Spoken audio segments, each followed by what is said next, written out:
Hello students, welcome to my YouTube channel.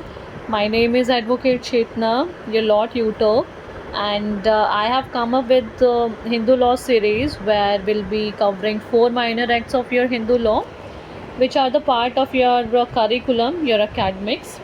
And if you are watching this video, this series, then I guarantee you that you will be mastering yourself in Hindu law. Okay, that is why I have written that master yourself in Hindu law. So this is the lecture number 1, where we'll be studying the application of Hindu law, who are Hindus, the person to whom we will call Hindus, the person to whom the Hindu law is applicable. Okay, so the source of this lecture is Modern Hindu Law, written by Dr. Paras Diwan, and the publication is Allahabad Law Agency. Okay, so moving to the lecture, and let's start our lecture. So these are the 3 learning outcomes which you will be learning after watching this video. If you are watching this video, carefully and dedicatedly, then I am 101% sure that you will be learning these three points very much deep. Okay, first of all, you'll be learning the meaning of the term Hindu.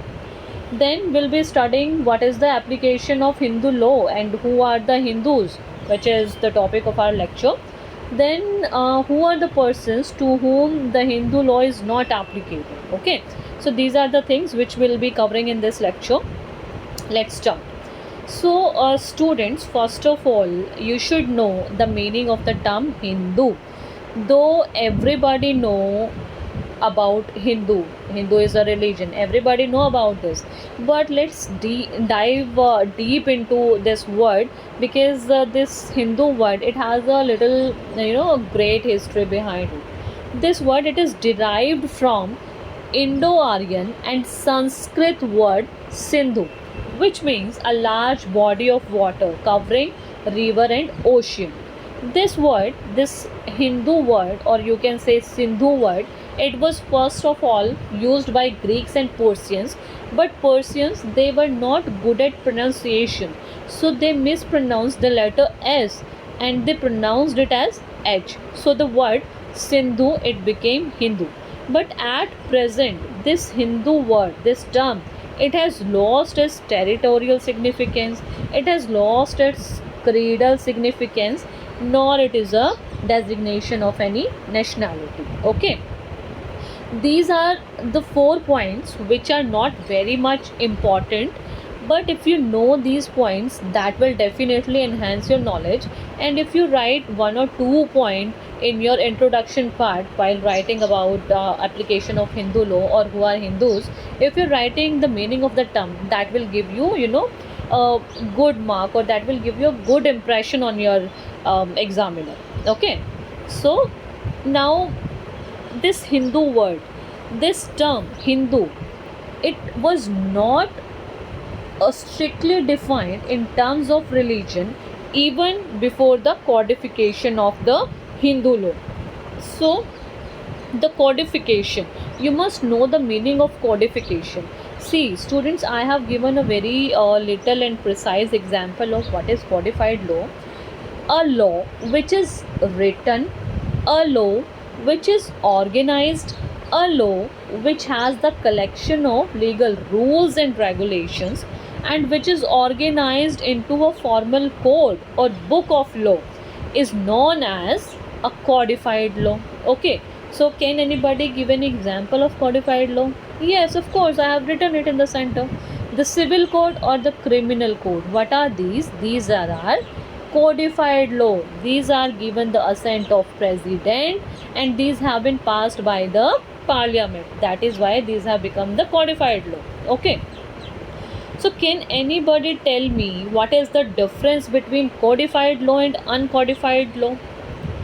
Dear students, you have come to know what is the codified law in the previous slide. Okay, so codified law, written, organized collection of legal rules and regulations, and organized into a formal code or book of law. But at the same time, uncodified law is none of that. It is not written, it is not organized. Okay, what it is just the following of your custom, your judicial decisions, your judicial precedents. Okay, these are not organized, these are not received the assent of the president, these are not enacted by parliament. Okay, so these are the uncodified law. So these are the difference between codified law and uncodified law. These are the examples of codified law and these are the examples of uncodified law.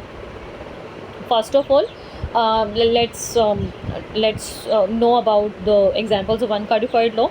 These are joint Hindu family, co-partner, rights and powers of Karta and co-partner, joint family property, partition and reunion, etc.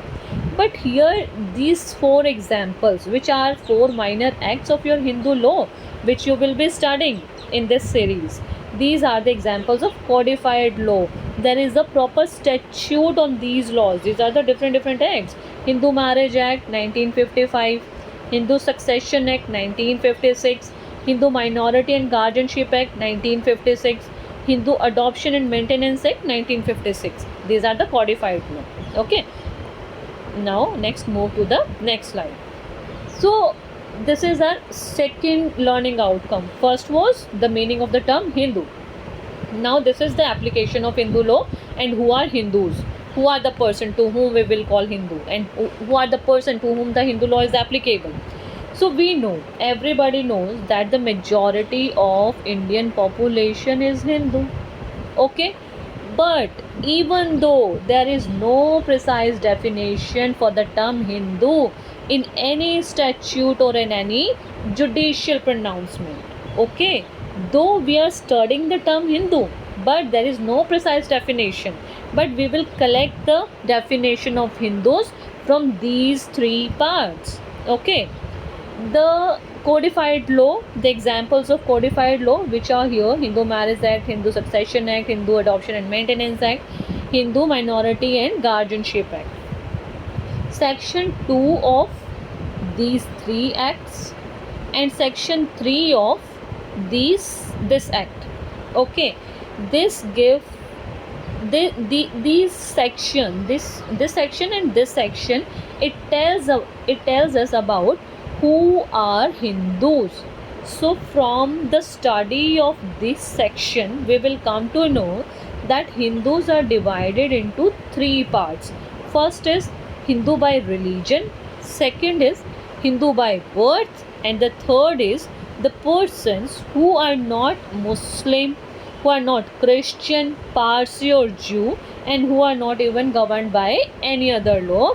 If any person falls under any of these three categories, will definitely be a Hindu for the purposes of Hindu law, for the purposes of these four minor acts, for these four what I should say, codified laws, Hindu codified laws. Okay, now Hindu by religion, who are the persons whom we are saying that they are the Hindu by religion? Wait a minute students, just a minute. Okay, so here wait a minute students.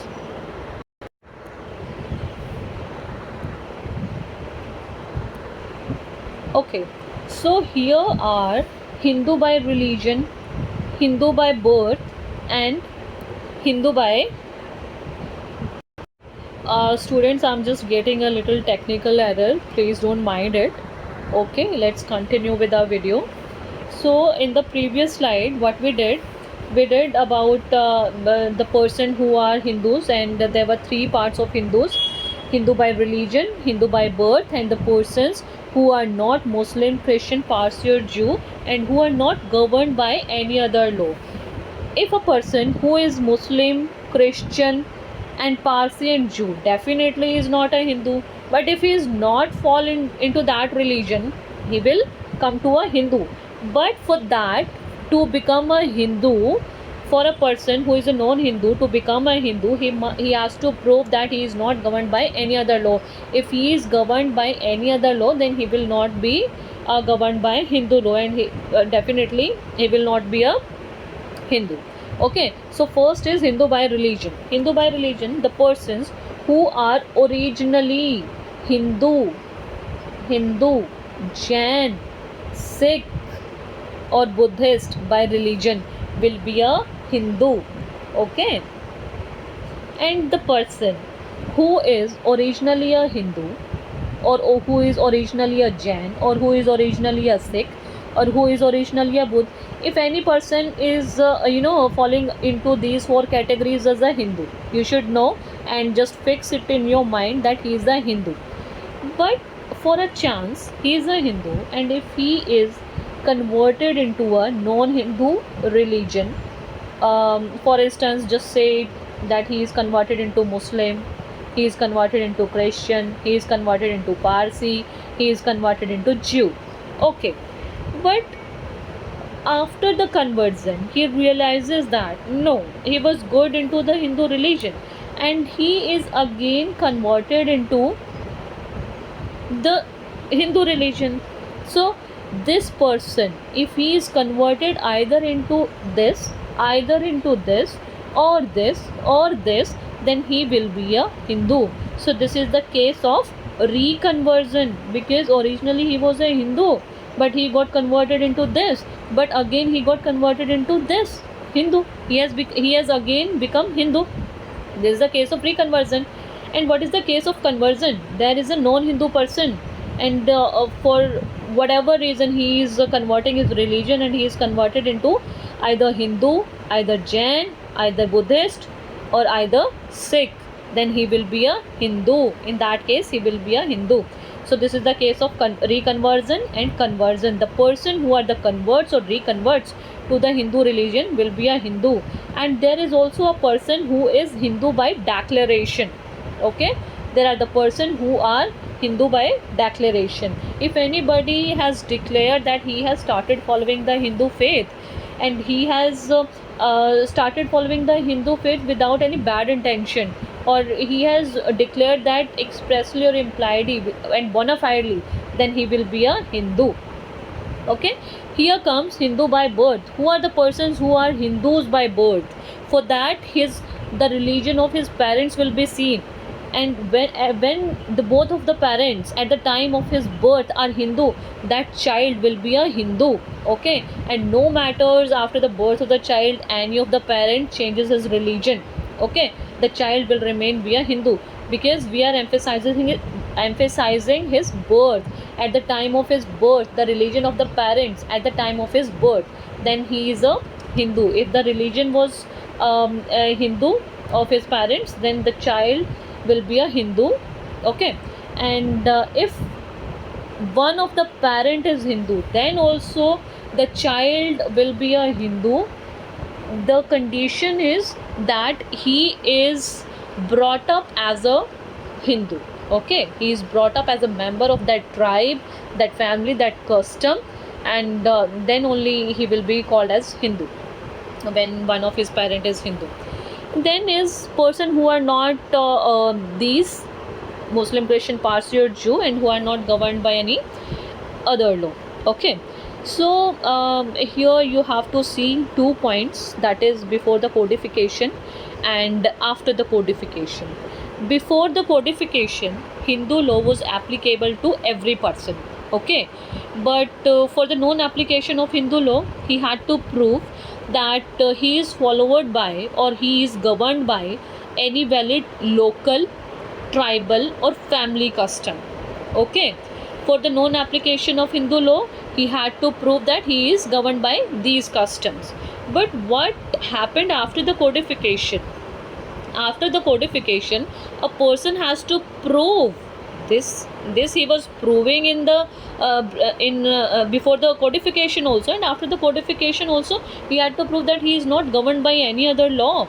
Okay, but here after the codification, Hindu law, it is taking all those person into its ambit who is not a Muslim, Christian, Parsi or Jew. Okay, and that kind of person, that category of person will fall under the Hindu law. That person will be called as Hindu, and the Hindu law will be applicable to that person. Okay, let's move to the another slide. Now Hindu by religion. Okay, Hindu by religion, the person, whether he is a Hindu, whether he is a Jain, whether he is a Sikh, whether he is a Buddhist, all these are Hindus. Okay, because a Jain, a Sikh, and Buddhist, they are governed by Hindu law. Hindu law is applicable to them, and for that sake, they are called as Hindus. Okay, so any person who is following Hindu religion, a person who is the follower of Hindu religion in any of its form or development, including Virashava, a Lingayat, or a follower of Brahmo, Pradhana, or Arya Samaj. How he is following? Either by practicing it or by professing it is a Hindu. This we know that a person, from this point, what we have come to know, that a person will definitely be a Hindu who is practicing and professing Hindu religion. But what if he does not follow Hindu religion? He is a Hindu person, he is born as a Hindu, okay, and he is brought up as a Hindu. But what if he does not believe in Hindu religion? He does not profess or practice Hindu faith. In that case, can we say that he has ceased to be a Hindu, or he has become less Hindu? Or what if he has adopted the Western way of life? What if he has started eating the beef? And what if he deviates or descends from the central doctrine of Hinduism? Okay, and what if he has started professing or having faith in non-Hindu religion? Though he is a Hindu, but he started professing, practicing, and having faith in non-Hindu religion. In all those cases, he will remain a Hindu, because there are certain conditions which a person has to fulfill before converting into another religion. If being a Hindu, whether he is following or not following, in both the cases he will be a Hindu, because he is originally a Hindu, Jain, Sikh, or Buddhist by religion.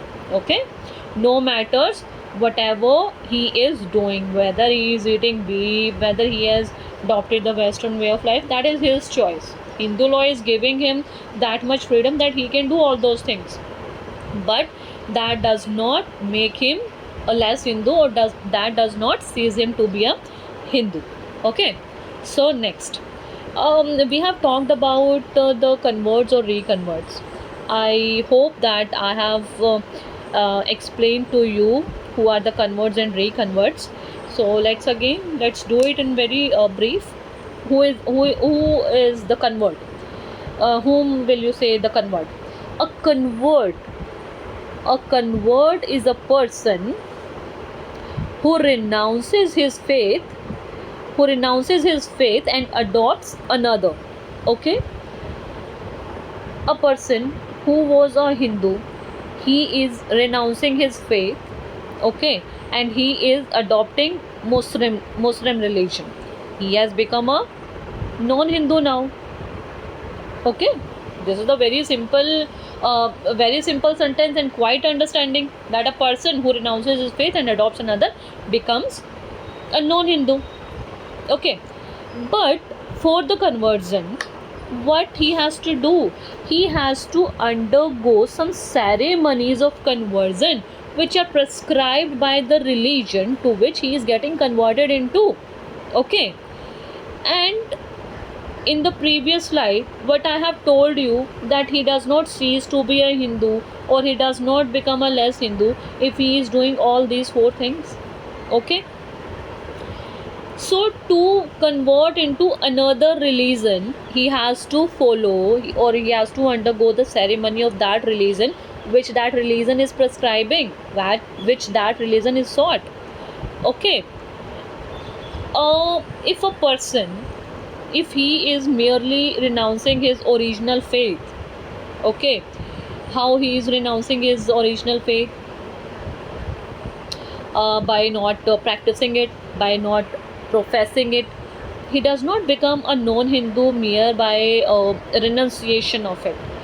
Okay, or by mere by renunciation of any original faith. A Hindu who is originally a Hindu, Jain, Buddhist, or Sikh, they all cannot renounce their faith merely by they cannot lose their faith merely by renunciation of it. Okay, they have to undergo some ceremony.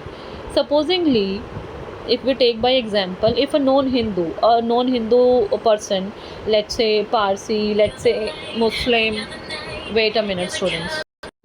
Okay, students, let's resume the class. So what we were doing, that we were doing the example of a non-Hindu who has started, who has started practicing or professing Hinduism. So can we say that he has become a Hindu by just practicing or preaching it? No. For this, he had to go undergo the ceremony of that religion for the conversion. But does it actually necessary? Does it actually necessary? No. Our Supreme Court has said a big no in this case. The case is Perumal versus Ponnuswamy. Supreme Court case, the verdict came in 1971, where our Honorable Apex Court has highlighted 3 points, specifically 3 points which are very important. First is that a person, if he, after expressing his intention, either expressly or impliedly, if he lives as a Hindu, okay, if he has started living as a Hindu, how? After expressing his intention. What kind of intention? Either expressly or impliedly. And the community or the caste of Hindu in which he has assured in accepts him as a member of that community or caste. Okay, in that case, no formal ceremony of purification or expiation is necessary to effectuate conversion. Okay, did you get the point from here? What it is saying, that Supreme Court is saying, to become a Hindu, there is no requirement of any ceremony. There is no need to undergo any conversion ceremony to become a Hindu. For that purpose, you should have a clear intention. Okay, you should have a clear intention. It should not be vague, it should not be bogus. Okay, you should have an express or implied intention. Okay, that intention can be expressed or implied by from that can be gathered from your conduct, that you are actually behaving like a Hindu, you are conducting like a Hindu, you have adopted the Hindu faith. That will be shown in your actions, that will be shown in your work, that will be shown in your daily life. Okay, and if you have started living as a Hindu, or the caste or the community into which you have you have got converted into, if the members of that caste or community, if they have adopted you, or they have accepts you as a member of that community or caste, you will be a Hindu, and for that there is no requirement of any ceremony. Okay, no formal ceremony of purification expiation to effectuate that conversion. Okay, students, now any person who is converted to Hinduism, Jainism, Buddhism or Sikhism is a Hindu. See, any person, non-Hindu person, if he is converted into, if he is getting converted into, let's say, non-Hindu person, Parsi, Muslim, Jew, Christian, it is not necessary for him to get converted only in Hindu. If he is converted into Buddhist, if he is converted into Jain, if he is converted into Sikh, in all these cases he will be a Hindu. Okay, now next point, a person who ceases to be a Hindu by converting to a non-Hindu religion will again become a Hindu if he reconverts to any of the 4 religions of Hindu, and it is not necessary that he reconverts to the same religion from which he converted to the non-Hindu religion. I have given 2 example for this to explain you. Those are very good example, and let's see the examples. These are the 2 examples, number 1, number 2. See, these are the examples to this point. this third point. Okay, understand it properly. There is a person who is a Jain. Can we say that he is a Hindu? Of course, yes. Now, this Jain person, or we can say Hindu person, is getting converted to Islam.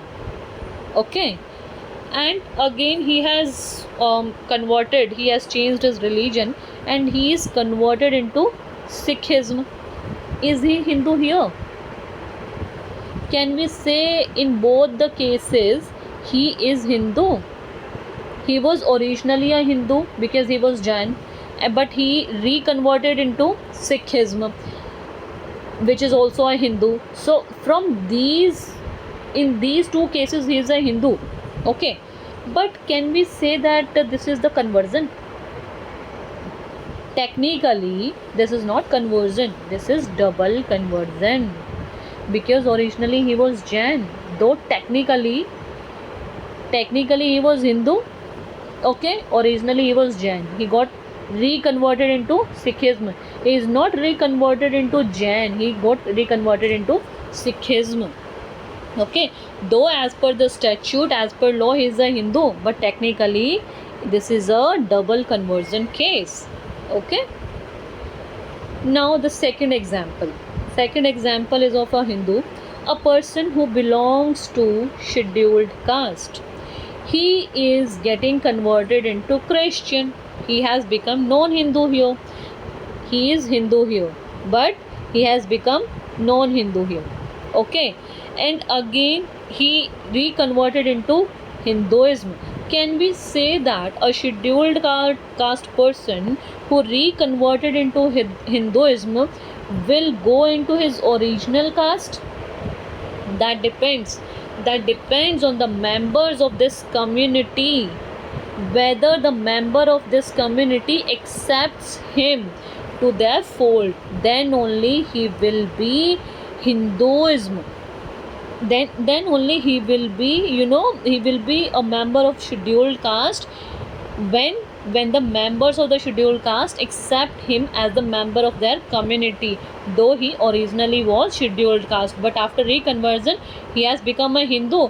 But to become a scheduled caste, he has to, take the permission, or with the consent of the members of this caste, he will become a scheduled caste. But here also he is a Hindu, so both these cases are of Hindu. Okay, and there is no particular ceremony which is required, unless the community, it makes it mandatory. There is no need of ceremony to convert into. See, listen, he has converted into Hinduism, but to rejoin his original community, there is no requirement of any ceremony, unless this caste makes it mandatory. Okay, the line means it this. Now move to the next slide. Okay, now the third part, Hindu by declaration. Can we say that a person can declare himself a Hindu? Yes, that is which has been, stated by, or the verdict came by the Honorable Kerala High Court, which was in 1975, and in the case of Mohan Das versus Devaswan Board. In this case, Honorable Court observed and had gone a step further from the Supreme Court, which Supreme Court said in this case, Ponuswamy, Perumal versus Ponuswamy.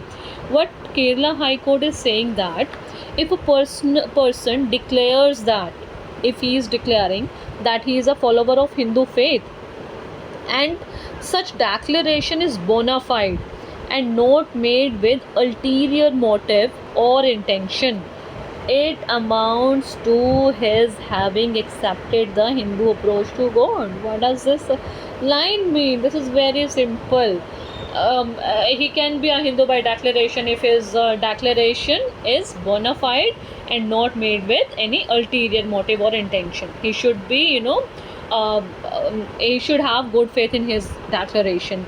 He should be clear and very express in his declaration that he is, getting followed by Hindu religion, and he'll be called as Hindu, and he'll be regulated or governed by Hindu law. Okay. Now, if you have to sum these 3 points, which points? Let me just show you these 3 points. If you have to sum these three, who are originally Hindus, okay, who are converts or reconverts or Hindu by declaration, you can sum these 3 points in these 3 lines. Who can, when a known Hindu will become a Hindu? If he undergoes a formal ceremony of conversion or reconversion prescribed by the community or the caste, okay, if he expresses a bona fide intention to become a Hindu accompanied by his conduct, and if he bona fide declares that he is a Hindu, he will be a Hindu, okay, by conversion. Now comes Hindu by birth. What person are known as Hindu by birth? Who will take this title that I am Hindu by birth? 2 persons. If both of his parents are Hindu at the time of the birth, if the parents, the mother and father of the child, both mother and father, if they are Hindu, then the child is born as Hindu. No matter after the birth of the child, the parents have converted their faith into another religion. And again, of course, if one of the parent is Hindu, either father or mother, it is not necessary that father should be a Hindu or mother should be a Hindu. Either parent can be a Hindu at the time of the birth of the child. Okay, so let's see some points in both these heads. When both parents are Hindus, see, it is necessary that at the time of the birth of the child, the parents should be Hindu, Buddhist, Sikh or Jain. Okay, then only that child will be a Hindu. And if one of the parent is, or if one of the parent is Hindu and another parent is both Sikh or Jain, in that case also that child will be a Hindu. And the emphasis is on his birth, that at the time of his birth the religion of his parent should be Hindu. Okay, and the child, he can be legitimate or illegitimate. His legitimacy or illegitimacy has no relation to his religion. Okay, and it is also immaterial that the person, the child who has born to his Hindu parents, whether he has faith or practices or following the Hindu religion. Okay, it is not necessary that he becomes a follower or he practices or profess the Hindu faith. It may be possible that he is a Hindu by birth, though he is a Hindu by birth, but he does not follow the Hindu religion. That is, it's not a material that he has to follow the Hindu religion to be a Hindu. Just a moment, child. Just a moment, students. I'm coming. Okay, students, let's resume the class. Okay, and it is also not necessary that the parents of the child, they change their religion after the birth of the child. It does not affect the religion of the child. The child will remain a Hindu, no matter whether his parents, both the parents have changed their religion or one of the parent changed his religion. Okay, now here the case when one parent is Hindu, it is very much necessary that at the time of his birth one parent should be a Hindu. And one more important point, one parent should be a Hindu and he must brought up as a member of the tribe, community, group or family to which Hindu parent belonged at the time of his birth. These two are the mandatory things over here. Okay, and it is not necessary that he is brought up in Hindu form only. If he is getting brought up in any form or development of Hinduism, Buddhism, Jainism or Sikhism, he will be a Hindu. Okay, and it is not necessary that the child's religion is that of the father. If mother was Hindu, then the child is Hindu. The thing is that he should be brought up as a Hindu. Okay, for example, a child born of a Hindu mother and a Muslim father, the child is brought up as a Hindu, he will be a Hindu only, no matter whether his mother after his birth changed his religion to Islam. the child will be a Hindu only. Okay. Now the persons who are not Muslim, Christian, Parsi or Jew by religion. See, I have told you that before the codification and after the codification, the person has to establish that for non-application of Hindu law, he has to establish that he is getting followed by any valid local, tribal or family custom, or he is governed by any other law. Okay. And before the codification, Hindu law was applicable to every person. Okay, except he proves to the contrary that he is not governed by the Hindu law, or he is getting governed by any other law. And after the codification, this Hindu law took this principle a little further by taking into fold all those persons who are not Muslim, Christian, Parsi or Jew into his fold, because sometimes it becomes difficult to prove whether a person is a Hindu.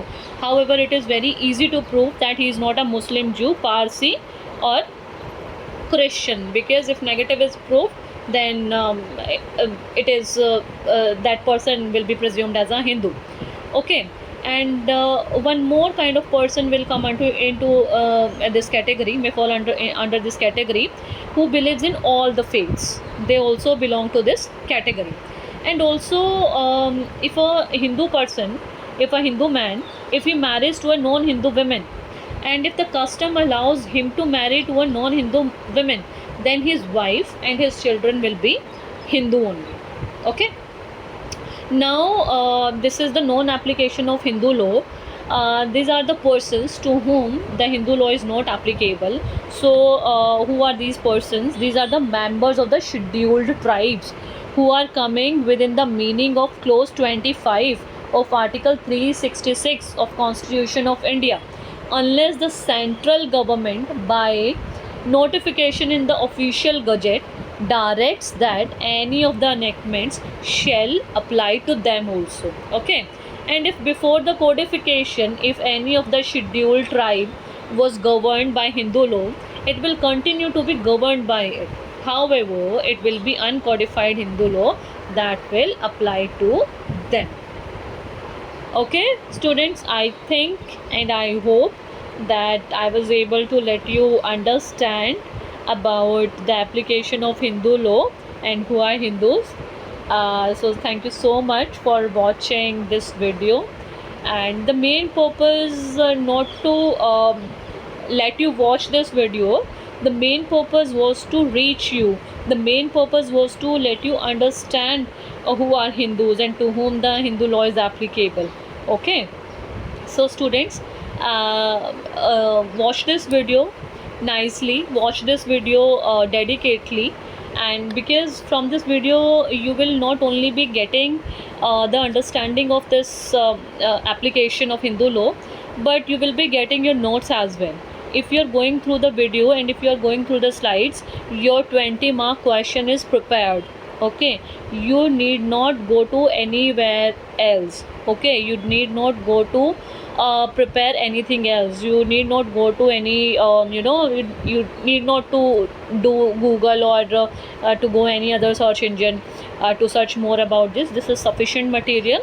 And if you are writing like this, that will give you very good marks, and that will also give a very good expression of yours to the examiner, who will be happy to see your answer writing.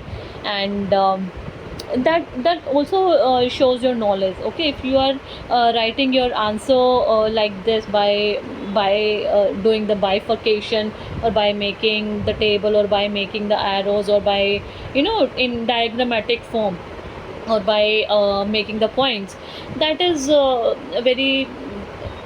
very easy to read. For an examiner, it is also very easy to read and understand that yes, okay, the child has the knowledge, the student has the knowledge, so no need to read it further. So students, thank you so much. Let's meet in next video. Thank you so much.